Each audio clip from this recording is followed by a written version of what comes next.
Dalam konteks kehidupan politik Athena pada akhir abad ke-5 sebelum Masehi, pentingnya keterampilan dalam pidato persuasif atau retorika tidak dapat dianggap remeh.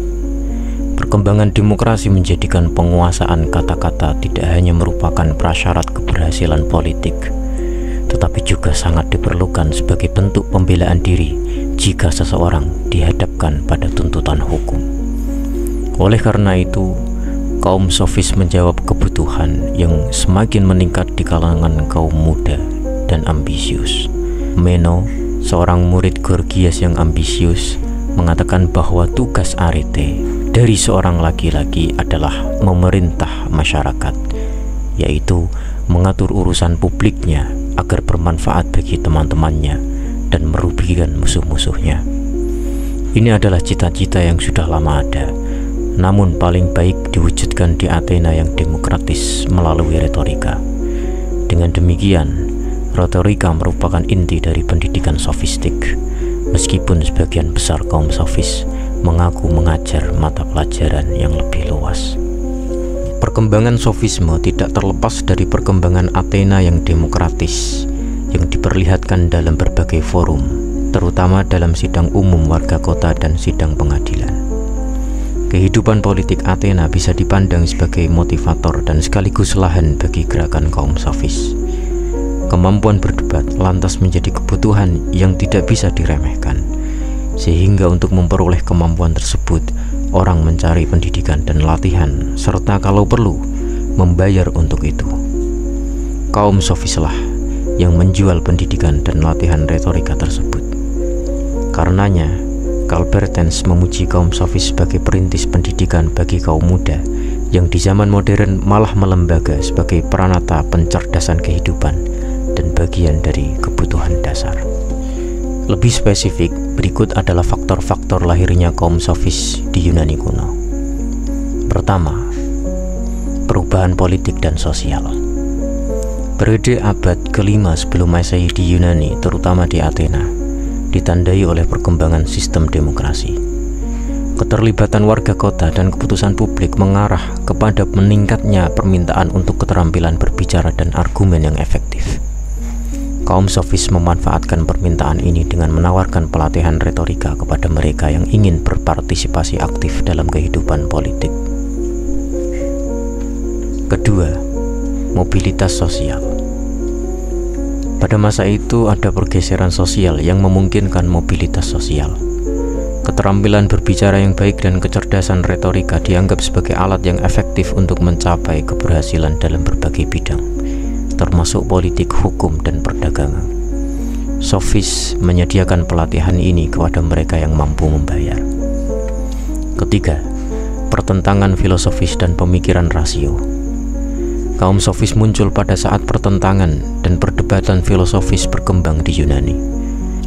Munculnya filsafat prasokratik seperti Thales, Anaximander, dan Heraklitus menantang pandangan tradisional dan memicu minat terhadap pertanyaan-pertanyaan etika, epistemologi, dan logika. Keinginan untuk mengatasi konflik antara pendekatan berbagai filsuf menciptakan kebutuhan untuk pengajaran keterampilan retorika dan argumen yang dapat digunakan untuk membela atau menentang suatu posisi. Keempat, perkembangan hukum dan pengadilan. Dengan berkembangnya demokrasi, ada peningkatan dalam penyelesaian konflik melalui pengadilan. Munculnya hukum sebagai sarana penyelesaian sengketa menciptakan permintaan untuk ahli retorika yang dapat membela kasus secara efektif di hadapan juri atau pengadilan. Kelima, situasi perang dan kesenjangan sosial. Perang Persia dan perang Peloponnesos menciptakan ketidakpastian dan perubahan di tengah masyarakat Yunani. Para sofis memanfaatkan situasi ini dengan menawarkan keterampilan praktis yang dianggap relevan untuk bertahan hidup dalam kondisi sosial yang berubah-ubah. Kesenjangan sosial antara kelompok elit dan warga kota biasa juga menciptakan permintaan untuk keterampilan yang dapat membantu seseorang maju dalam hierarki sosial. Melalui berbagai faktor ini, kaum sofis muncul sebagai guru yang menawarkan pelatihan praktis untuk memenuhi kebutuhan masyarakat Yunani pada saat itu. mereka menjadi figur sentral dalam perkembangan retorika dan pemikiran etika pada periode tersebut.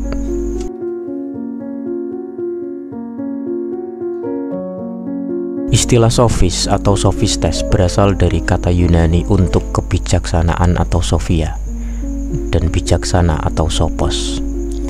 Setidaknya sejak Homer, istilah-istilah ini memiliki penerapan yang luas, mulai dari pengetahuan praktis dan kehati-hatian dalam urusan publik hingga kemampuan puitis dan pengetahuan teoritis. Khususnya, istilah sophia dapat digunakan untuk menggambarkan kepintaran yang tidak jujur jauh sebelum munculnya gerakan sofistik. Theognis misalnya, yang menulis pada abad ke-6 sebelum Masehi, menasihati Krinos untuk mengakomodasi ceramahnya kepada rekan-rekan yang berbeda, karena kepintaran seperti itu bahkan lebih unggul daripada keunggulan yang luar biasa. Pada abad ke-5 sebelum Masehi, istilah sofistes masih diterapkan secara luas pada orang bijak, termasuk penyair seperti Homer dan Hesiod, 7 orang bijak, fisikawan Ionia, dan berbagai peramal dan nabi. Penggunaan istilah yang lebih sempit untuk merujuk pada guru profesional yang memiliki kebajikan atau keunggulan menjadi lazim pada paruh kedua abad ke-5 sebelum Masehi. Meskipun hal ini tidak boleh dianggap menyiratkan adanya perbedaan yang jelas antara para filsuf seperti Socrates dan kaum sofis seperti Protagoras, Gorgias, dan Prodicus. Hal ini terlihat dari drama Aristophanes, The Clouds, di mana Socrates digambarkan sebagai seorang sofis dan Prodicus dipuji karena kebijaksanaannya. Lalu, siapakah kaum sofis itu? Kaum sofis hidup dalam periode tahun 450 sampai 380 sebelum Masehi. Sejak pertengahan kedua abad ke-5 sebelum Masehi, sebutan sofistes ditunjukkan kepada para guru yang berkeliling di kota-kota Yunani untuk memberikan pelajaran dan mendapatkan imbalan dari pekerjaannya ini. Hal inilah yang menyebabkan Platon dengan sarkastis menyebut mereka sebagai pemilik warung yang menjual barang rohani. Pada abad keempat sebelum Masehi, orang-orang yang dianggap berilmu dan bijaksana disebut filosofos, serta dibatasi khusus bagi mereka yang mengajarkan retorika, terutama untuk tujuan berbicara dalam sidang-sidang. Di sini, julukan itu mulai memperoleh nada sinis, karena kecakapan berbicara itu ternyata sering disalahgunakan untuk membenarkan yang salah. Kemudian, julukan kaum sofis senior ditujukan khusus bagi mereka yang disebut dalam karya-karya Platon, terutama Protagoras, Gorgias, Prodicus, Hippias, Euthydemus, dan Thrasymachos. Mereka ini dikenal melalui ciri utama ajarannya mengenai skeptisisme, argumentasi, epistemologi, dan relativisme etika. Karena itu, kaum sofis lebih sering mendapatkan reputasi yang agak miring. Mereka memperoleh reputasi sebagai tukang silat lidah lewat retorika, sehingga kelak dalam bahasa Inggris istilah sophism diartikan sebagai cara berargumentasi yang jungkir balik, sedangkan istilah sophisticate diartikan sebagai rumit atau jelimet. Pemikiran mereka dapat dibaca tidak hanya dari tulisan-tulisan yang mereka tinggalkan, tetapi juga dari karya-karya Platon dan Aristoteles. Kendati mendapatkan reputasi yang agak miring, tetap harus diakui juga bahwa kaum sofis telah memperkenalkan sistem pendidikan yang profesional bagi kaum muda di Yunani. Karena itu pula lah, tidak mengherankan jika kaum sofis termasuk di antara para filsuf Yunani klasik yang paling kontroversial, bahkan bagi para filsuf Yunani klasik sendiri. Di samping itu, alur pikir di antara kaum sofis sendiri tidak memiliki benang yang cukup merah karena mereka tidak mempunyai ajaran bersama. Boleh jadi karena mereka saling merelatifkan satu sama lain serta bersikap skeptis terhadap sesamanya. Kaum sofis memang seperti memperlihatkan musim pancaroba dalam perkembangan filsafat Yunani klasik. Bahkan, sebutan sofis sendiri bukannya bebas masalah. Istilah ini berasal dari kata sofistes yang tidak digunakan sebelum abad ke-5 sebelum Masehi, namun dimaksudkan sebagai predikat bagi orang-orang yang dianggap menguasai ilmu dan kebijaksanaan.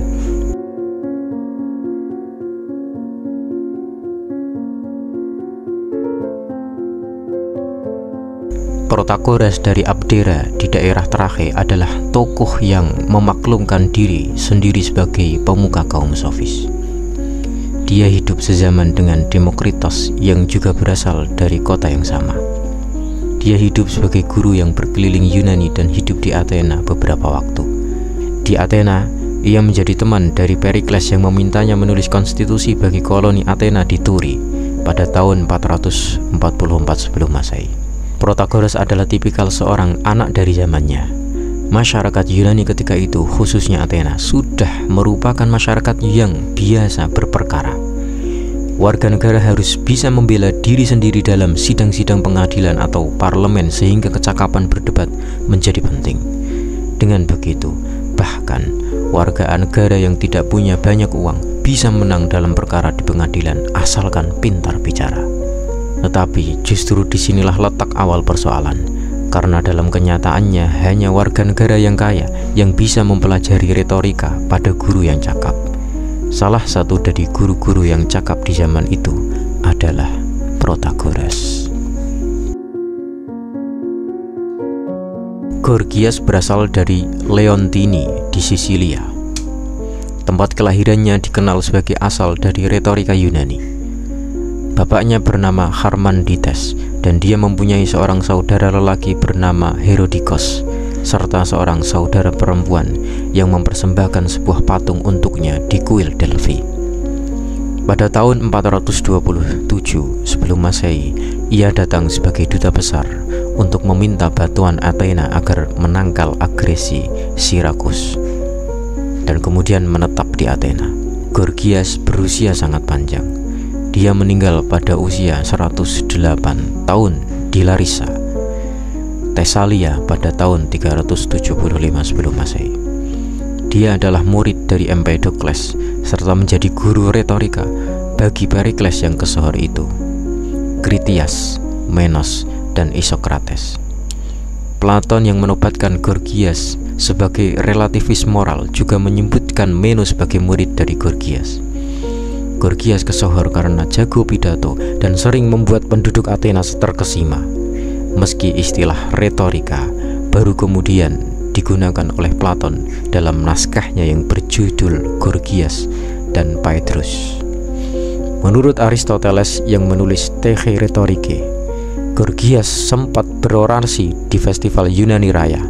Gorgias adalah pemuka kaum sofis yang memberikan pengajaran retorika dan tanpa kecuali memungut bayaran untuk itu. Jika Protagoras kondang sebagai guru, maka Gorgias menjadi kesohor sebagai juru pidato yang menggemparkan Athena pada tahun 427 sebelum Masehi. Hippias berasal dari Elis di Peloponnes. Hippias adalah seorang yang menguasai banyak bidang ilmu. Namun ia menarik perhatian karena pandangannya tentang perilaku manusia dalam hubungannya dengan konsep baik dan jahat. Jadi, hal yang menjadi urusan Hippias pada akhirnya adalah etika. Menurutnya, perilaku manusia maupun susunan masyarakat itu lebih baik mengikuti kodrat karena hukum merupakan rumusan dari kebiasaan manusia. Padahal, kebiasaan manusia itu terus-menerus berubah. Celakalah jika karenanya penilaian tentang baik dan jahat juga terus-menerus berubah. Jadi, Hippias mementingkan parameter yang tidak berubah. Nyata sekali bahwa dalam hal ini ia bertentangan berat dengan Protagoras yang menyatakan seolah-olah bahwa mana saja boleh. Prodikos berasal dari pulau Siladih dekat Kos, pantai barat Turki. Prodikos juga menaruh perhatian besar pada perilaku manusia, namun ia berpandangan pesimistik.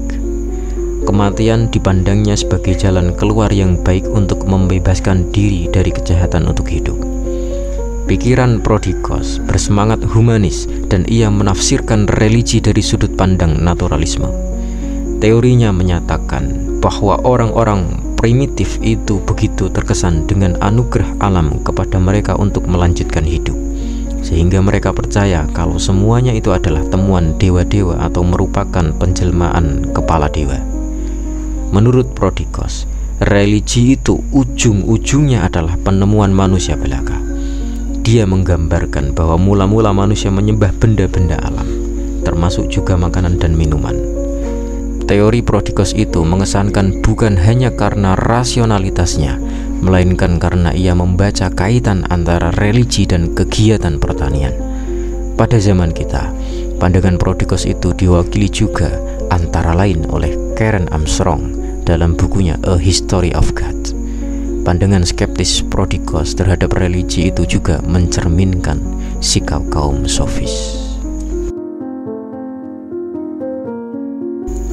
Thrasymachus adalah ahli retorika terkenal di Athena pada akhir abad ke-5 sebelum Masehi. Namun, satu-satunya catatan pandangannya yang masih ada terdapat dalam Kletopon karya Plato dan buku pertama The Republic. Ia digambarkan kurang ajar dan agresif oleh Plato.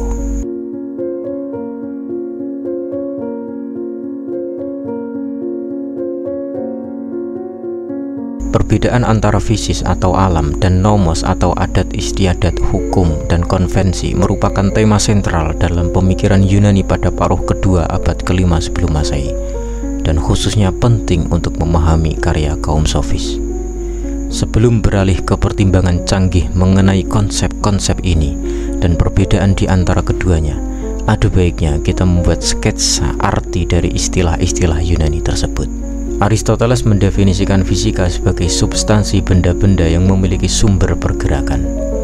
Istilah fisis berhubungan erat dengan kata kerja Yunani tumbuh atau phuo, dan aspek dinamis dari fisis mencerminkan pandangan bahwa hakikat segala sesuatu ditemukan dalam asal-usulnya dan prinsip-prinsip internal perubahan. Beberapa pemikir Ionia yang sekarang disebut sebagai prasokratik, termasuk Thales dan Heraklitus, menggunakan istilah fisis untuk realitas secara keseluruhan, atau setidaknya konstituen material yang mendasarinya, merujuk pada penyelidikan alam dalam konteks ini sebagai historia atau penyelidikan dan bukannya historia filsafat. Istilah nomos mengacu pada berbagai konsep normatif mulai dari adat istiadat dan konvensi hingga hukum positif. Akan menyesatkan jika menganggap istilah ini hanya mengacu pada konvensi manusia yang sewenang-wenang, seperti yang dijelaskan oleh seruan Heraklitus terhadap perbedaan antara nomoi manusia dan nomos ketuhanan yang satu. Meskipun demikian, peningkatan perjalanan seperti yang dicontohkan oleh sejarah Herodotus menghasilkan pemahaman yang lebih baik tentang beragam adat istiadat, konvensi, dan hukum di antara komunitas-komunitas di dunia kuno. Pengakuan ini membuka kemungkinan adanya dikotomi antara apa yang tidak berubah dan sesuai dengan alam dan apa yang hanya merupakan produk dari konvensi manusia yang sewenang-wenang. Dikotomi antara fisis dan nomos tampaknya telah menjadi pemikiran canggih yang lumrah dan antara lain diajukan oleh Protagoras dan Hippias. Namun, mungkin catatan canggih yang paling instruktif mengenai perbedaan ini ditemukan dalam fragmen On Truth karya Antiphon. Antiphon menetapkan perbedaan tersebut pada pengertian keadilan dan ketidakadilan, dengan alasan bahwa sebagian besar hal yang dianggap adil menurut nomos bertentangan langsung dengan alam dan karenanya tidak benar-benar adil. Inti dari argumen Antiphon adalah bahwa undang-undang dan konvensi dirancang sebagai pembatas terhadap pencarian kesenangan alami kita. Dalam sebuah bagian yang mengisyaratkan diskusi tentang keadilan di awal Republik Plato, Antiphon juga menegaskan bahwa seseorang harus menerapkan keadilan demi keuntungannya dan menganggap hukum sebagai hal yang penting ketika ada saksi, tetapi mengabaikannya ketika seseorang bisa lolos. Meskipun argumen-argumen ini dapat ditafsirkan sebagai bagian dari praktek antilogis terhadap alam dan konvensi, bukan sebagai resep untuk kehidupan amoral yang bijaksana, argumen-argumen ini konsisten dengan pandangan tentang hubungan antara sifat manusia dan keadilan yang dikemukakan oleh penggambaran Kallikles dan Thrasymachus oleh Plato dalam Gorgias dan Republik. Kallikles, seorang bangsawan muda Athena yang mungkin merupakan tokoh sejarah nyata atau ciptaan imajinasi Plato, bukanlah seorang sofis. Memang, dia mengungkapkan penghinaan terhadap mereka. Meskipun demikian, penjelasannya tentang hubungan antara fisis dan nomos berhutang budi pada pemikiran yang canggih. Menurut Kalikles, argumen Sokrates yang mendukung klaim bahwa lebih baik menderita ketidakadilan daripada melakukan perdagangan yang tidak adil didasarkan pada ambiguitas yang disengaja dalam istilah keadilan. Kalikles berpendapat bahwa keadilan konvensional adalah semacam moralitas budak yang dipaksakan oleh banyak orang untuk membatasi keinginan segelintir orang yang lebih unggul. Sebaliknya, apa yang adil menurut alam terlihat dari pengamatan satwa di alam dan hubungan antara komunitas politik yang terlihat bahwa yang kuat menang atas yang lemah. Kalikles sendiri mengambil argumen ini ke arah hedonisme sensual vulgar yang dimotivasi oleh keinginan untuk memiliki lebih dari yang lain. Namun, hedonisme sensual seperti itu tampaknya tidaklah menjadi konsekuensi penting dari penjelasannya tentang keadilan alam. Meskipun Thrasymachus yang sofis tidak menggunakan perbedaan fisis dan nomos dalam buku pertama Republik, penjelasannya tentang keadilan termasuk dalam kerangka konseptual yang serupa. Seperti Kalikles, Thrasymachus menuduh Sokrates melakukan penipuan yang disengaja dalam argumennya, khususnya dalam klaim bahwa seni keadilan terdiri dari seorang penguasa yang menjaga rakyatnya. Menurut Thrasymachus, kita sebaiknya memikirkan hubungan penguasa dan yang diperintah dalam istilah seorang penggembala yang menjadi kawannya dengan maksud untuk menghancurkannya pada akhirnya. Keadilan dalam istilah konvensional hanyalah sebuah kepedulian yang naif terhadap keuntungan orang lain. Dari sudut pandang lain yang lebih alami, keadilan adalah kekuasaan bagi pihak yang lebih kuat. Sejauh para penguasa menetapkan hukum yang dapat meyakinkan masyarakat luas bahwa mereka berhak mematuhi apa yang menguntungkan segelintir penguasa. Penjelasan alternatif dan lebih membangun tentang hubungan antara fisis dan nomos ditemukan dalam pidato besar Protagoras. Menurut mitos Protagoras, manusia pada awalnya diatur oleh para dewa ke dalam keadaan alam yang penuh kekerasan yang mengingatkan kita pada apa yang kemudian dijelaskan oleh Hobbes. Kondisi kami membaik ketika Zeus menganugerahi kami rasa malu dan keadilan. Hal ini memungkinkan kami untuk mengembangkan keterampilan politik dan dengan demikian membangun hubungan dan kebajikan komunal yang beradab. Selain mendukung argumennya bahwa arete dapat diajarkan, penjelasan ini juga memberikan pembelaan terhadap nomos dengan alasan bahwa alam saja tidak cukup untuk berkembangnya manusia yang dianggap sebagai binatang politik. Dapat dimengerti bahwa mengingat program pendidikan mereka, kaum sofis sangat menekankan pada kekuatan bicara atau logos. Logos adalah istilah yang sangat sulit untuk diterjemahkan dan dapat merujuk pada pemikiran dan apa yang kita bicarakan dan pikirkan serta ucapkan atau bahasa rasional. Kaum sofis khususnya tertarik pada peran wacana manusia dalam pembentukan realitas. Retorika adalah inti dari kurikulum, namun interpretasi sastra terhadap karya penyair juga merupakan pokok pendidikan canggih. Fragmen-fragmen yang masih ada yang dikaitkan dengan Gorgias dalam sejarah menunjukkan tidak hanya skeptisisme terhadap keberadaan esensial dan akses epistemik kita terhadap alam yang diduga ini, namun juga penegasan akan kemahakuasaan logos persuasif untuk membuat dunia alami dan praktis sesuai dengan keinginan manusia. Melaporkan pidato Gorgias tentang yang tidak ada atau tentang alam, Sextus mengatakan bahwa ahli retorika, meskipun mengadopsi pendekatan yang berbeda dari pendekatan Protagoras, juga menghilangkan kriteria tersebut. Penghapusan kriteria mengacu pada penolakan terhadap standar yang memungkinkan kita membedakan dengan jelas antara pengetahuan dan opini tentang keberadaan dan alam. Protagoras menegaskan bahwa manusia adalah ukuran segala sesuatu, sedangkan Gorgias berkonsentrasi pada status kebenaran tentang keberadaan dan alam sebagai konstruksi diskursif. Tentang yang tidak ada atau tentang alam melanggar perintah Parmenides bahwa seseorang tidak dapat mengatakan apa yang tidak ada. Dengan menggunakan serangkaian argumen kondisional seperti yang dilakukan Zeno, Gorgias menegaskan bahwa tidak ada sesuatu pun yang ada, bahwa jika ia memang ada, maka ia tidak dapat ditangkap, dan jika ia ditangkap, maka ia tidak dapat diartikulasikan dengan logos. Parodi yang rumit ini menampilkan karakter paradoks dari upaya mengungkap hakikat sejati makhluk melalui logos. Sebab yang kami ungkapkan adalah logos, namun logos bukan zat dan benda yang ada. Maka dari itu kami tidak mengungkapkan hal-hal yang ada kepada kawan-kawan kami, melainkan logos yang merupakan sesuatu selain substansi. Sekalipun pengetahuan tentang makhluk mungkin terjadi, penyampaiannya dalam logos akan selalu terdistorsi oleh keretakan antara substansi dan pemahaman serta komunikasi kita terhadapnya. Gorgias juga mengemukakan, bahkan lebih provokatif, bahwa sejauh ucapan adalah media yang digunakan manusia untuk mengartikulasikan pengalamannya terhadap dunia, logos tidak menggugah hal-hal eksternal, melainkan hal-hal eksternal lah yang mengungkapkan logos. Pemahaman logos tentang alam sebagai sesuatu yang konstitutif dan bukan deskriptif di sini mendukung penegasan kemahakuasaan keahlian retoris.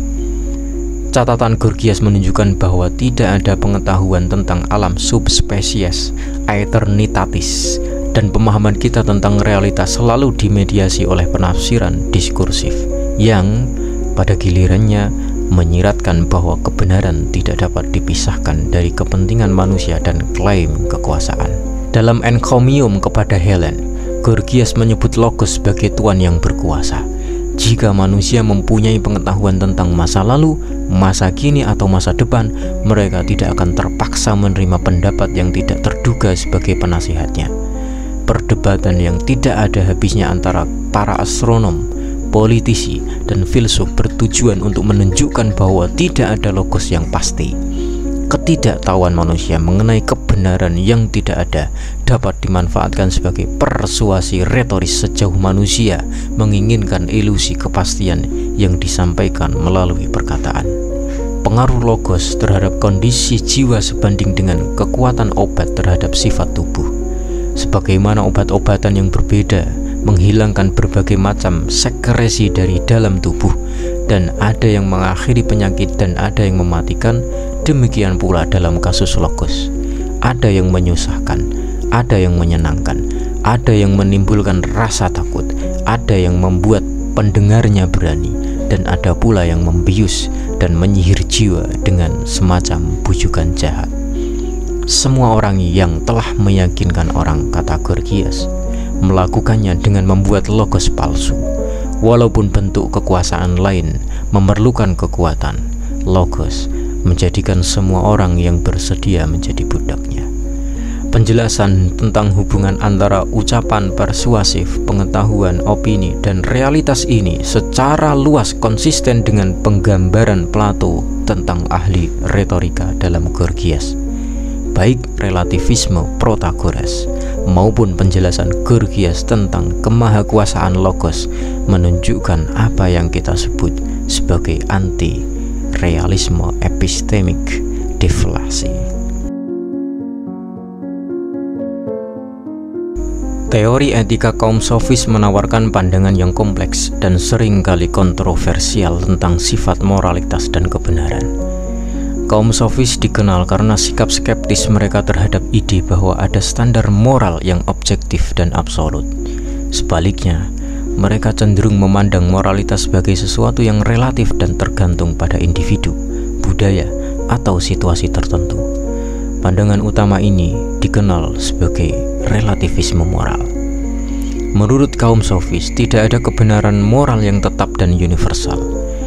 Mereka percaya bahwa standar moral berasal dari persepsi subjektif setiap individu atau kelompok masyarakat. Dalam pandangan mereka, tidak ada benar atau salah secara mutlak. Moralitas ditentukan oleh konvensi sosial dan preferensi individu. Kaum sofis juga melihat moralitas sebagai konvensi sosial yang ditetapkan oleh masyarakat. Mereka percaya bahwa norma-norma moral berkembang sebagai hasil dari kesepakatan sosial yang memfasilitasi kehidupan bersama dan koeksistensi dalam masyarakat. Oleh karena itu, moralitas bukanlah sesuatu yang inheren atau baku, melainkan dipengaruhi oleh faktor-faktor sosial dan budaya. Pandangan etika kaum sofis seringkali pragmatis, dengan fokus pada konsekuensi tindakan daripada pada moralitas intrinsiknya. Mereka cenderung menganggap bahwa tindakan yang menghasilkan hasil yang menguntungkan atau berhasil secara praktis dapat dianggap sebagai tindakan yang benar atau moral. Dengan kata lain, moralitas dapat ditentukan oleh apakah suatu tindakan membawa manfaat atau kerugian bagi individu atau masyarakat. Selain menyediakan pelatihan dalam retorika dan logika, kaum sofis juga menawarkan pelatihan dalam etika sebagai bagian dari pengajaran mereka. Mereka mengajarkan keterampilan dalam merumuskan argumen moral dan mempertahankan posisi etis, terlepas dari apakah posisi tersebut benar-benar benar atau tidak. Beberapa kaum sofis seperti Protagoras dan Antipon secara kritis mempertanyakan keabsolutan moralitas tradisional. Mereka menekankan bahwa aturan moral dan nilai-nilai yang diterima secara luas seringkali tidak konsisten atau dapat dipertanyakan. Secara keseluruhan, teori etika kaum sofis menantang pandangan tradisional tentang moralitas dan kebenaran. Meskipun kontroversial, pandangan mereka memberikan kontribusi yang signifikan dalam perkembangan pemikiran etika di Yunani klasik.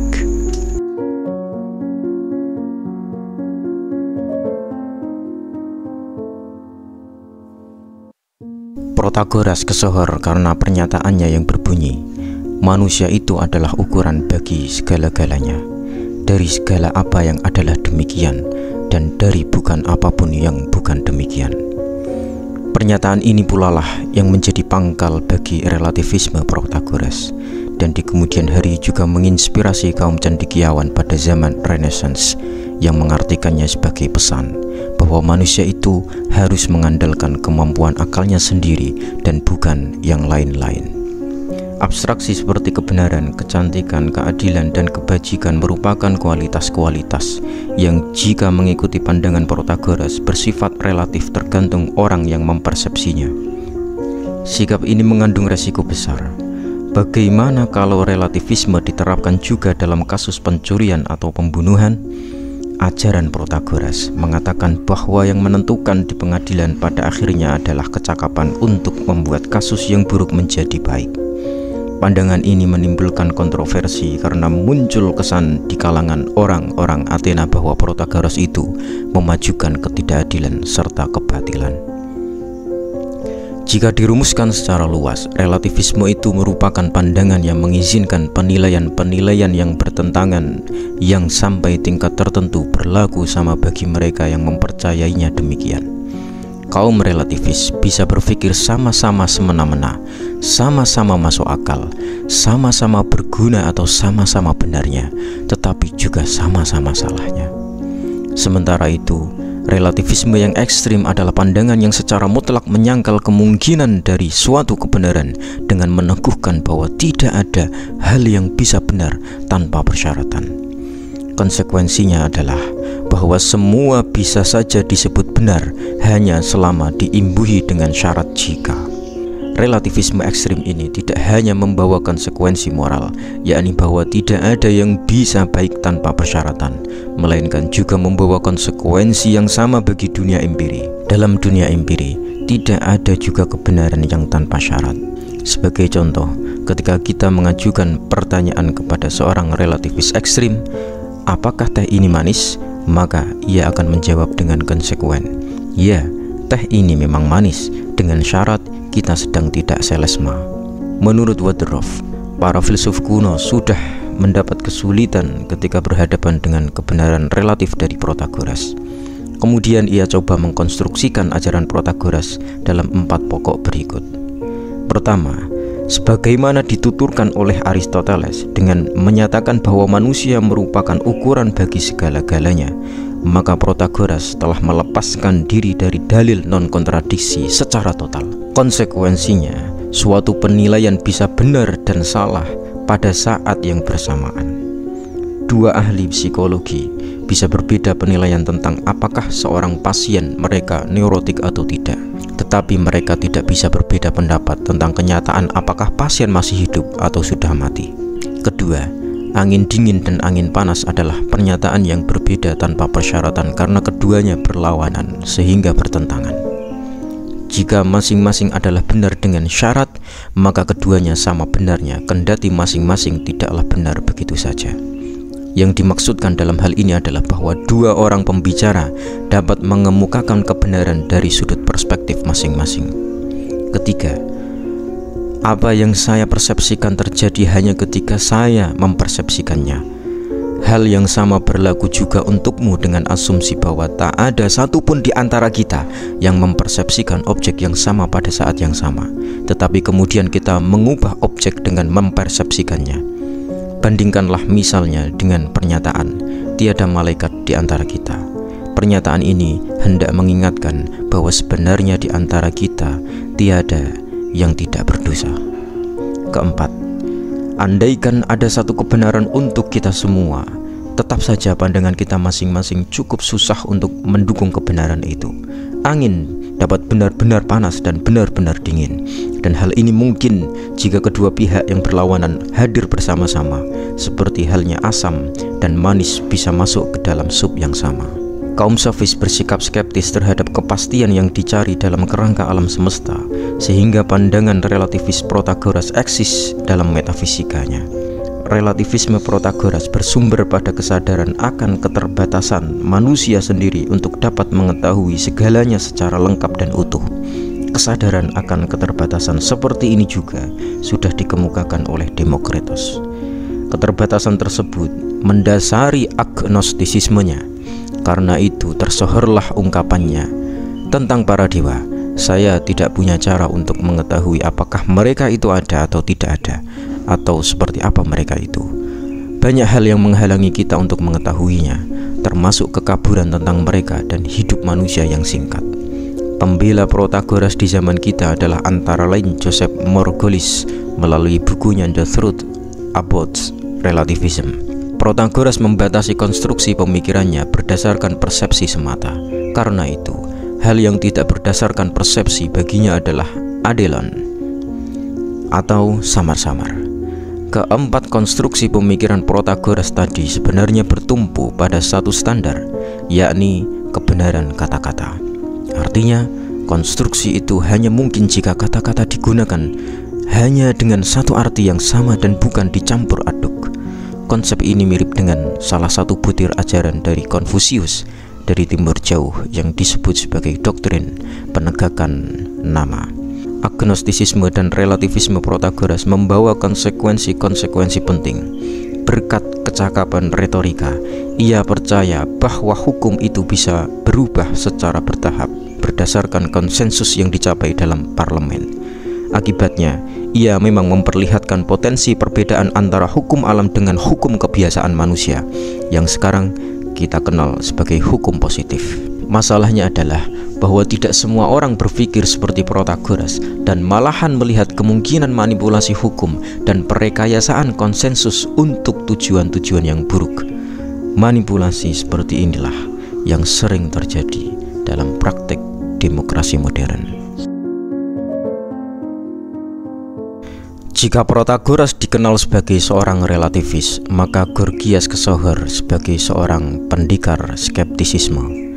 Relativisme itu sesungguhnya berseberangan dengan skeptisisme karena relativisme nyaris membenarkan apa saja, sedangkan skeptisisme cenderung menyangkal segalanya.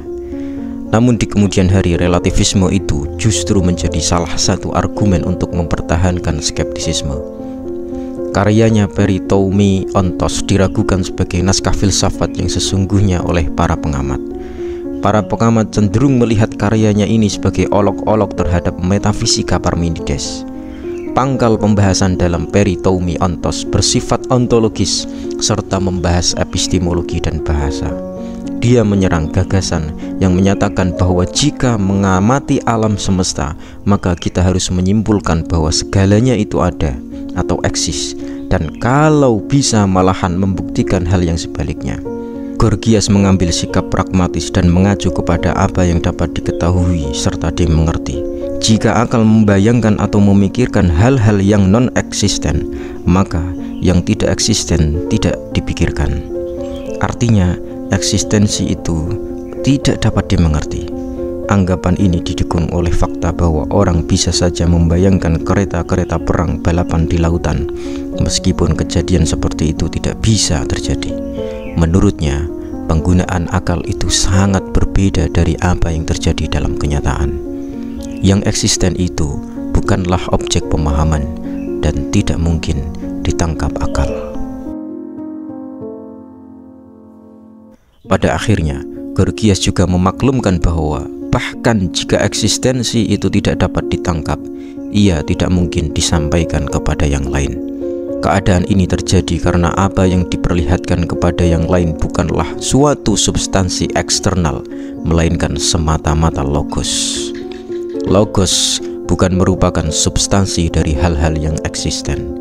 Realitas eksternal itu merupakan pengungkap dari logos. Warna putih misalnya datang dari apa yang merupakan milik dari sesuatu dan tampil sebagai penampakan mental, di mana penampakan itu sendiri berbeda dengan hal sesuatu itu sendiri. Singkat kata, argumentasi Gorgias yang nihilistik itu menjadi suatu trilema. Pertama, tidak ada sesuatu pun. Kedua, seandainya sesuatu ada, maka itu tidak dapat dikenal. Ketiga, seandainya sesuatu dapat dikenal, maka pengetahuan itu tidak dapat disampaikan kepada orang lain. Para pengamat berpendapat bahwa dengan argumen seperti itu, Gorgias mengubah skeptisisme menjadi nihilisme atau menyatakan segala-galanya itu tidaklah ada. Dengan begitu, Gorgias membedakan diri dari Protagoras. Jika Protagoras menyatakan segalanya bisa saja benar, Gorgias menyatakan segalanya itu salah.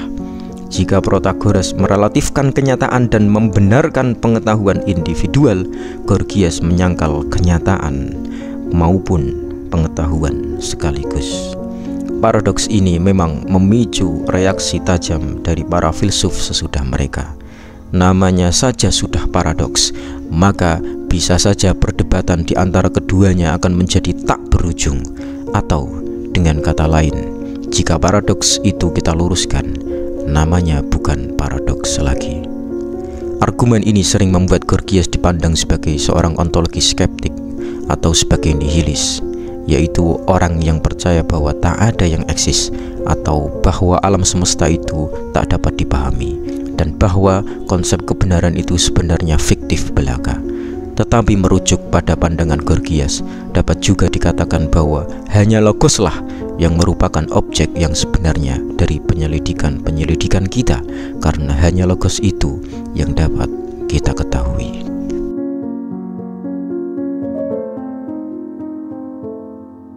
Kaum sofis sebenarnya berjasa besar dalam menarik benang merah filsafat Yunani pra-Sokrates yang memusatkan diri pada soal-soal seperti prinsip pertama atau arche, atau hal yang ada atau being, yang menentukan identitas, paradoks, dan senantiasa berujung pada harmoni. Kelak, dalam filsafat Yunani setelah Sokrates, harmoni itulah yang menjadi sumber dari prinsip-prinsip seperti kebahagiaan dan keadilan. Meski demikian, dan seperti biasanya terjadi dalam sejarah, perubahan dalam tata pikir cenderung didahului oleh sesuatu prolog yang dalam hal ini dilakukan oleh kaum sofis. Berbeda dengan tradisi yang berlangsung sejak Thales sampai Demokritos, kaum sofis rupa-rupanya tidak berupaya sungguh untuk mempertanyakan temuan-temuan sebelum mereka. Jika para filsuf Yunani sebelum kaum sofis terutama memperdebatkan apa yang menjadi awal dan akhir dari kosmos, maka kaum sofis mempersoalkan dan memanfaatkan daya pengetahuan manusia sendiri dengan mengajukan pandangan-pandangan baru.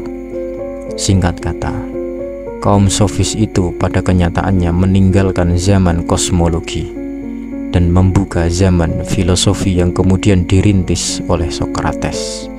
Dengan demikian, kaum sofis telah meninggalkan zaman kaum fisiologoi dan membuka gerbang bagi kaum filosofos atau para filsuf.